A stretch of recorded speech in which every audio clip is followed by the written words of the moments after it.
sa Supreme Court na nagbigay ng desisyon na dapat ilibing ang kanyang ama sa libingan ng mga bayani. Nagpasalamat din po siya.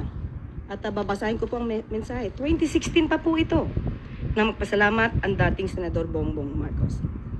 And I quote, "We also would like to extend our sincerest gratitude to President Rodrigo Duterte as his unwavering commitment to this issue sustained us this past several months. Our family will forever be thankful for this kind gesture." Noon pa po sila nagpasalamat. At sinabi nga nila, forever silang tatanaw ng utang na loob sa napakagandang gesture ng dating Pangulong Duterte. Pero ang pagtanaw po ng utang na loob ay hindi dapat madiskaril at hindi dapat magtraidor sa batas at sa hustisya.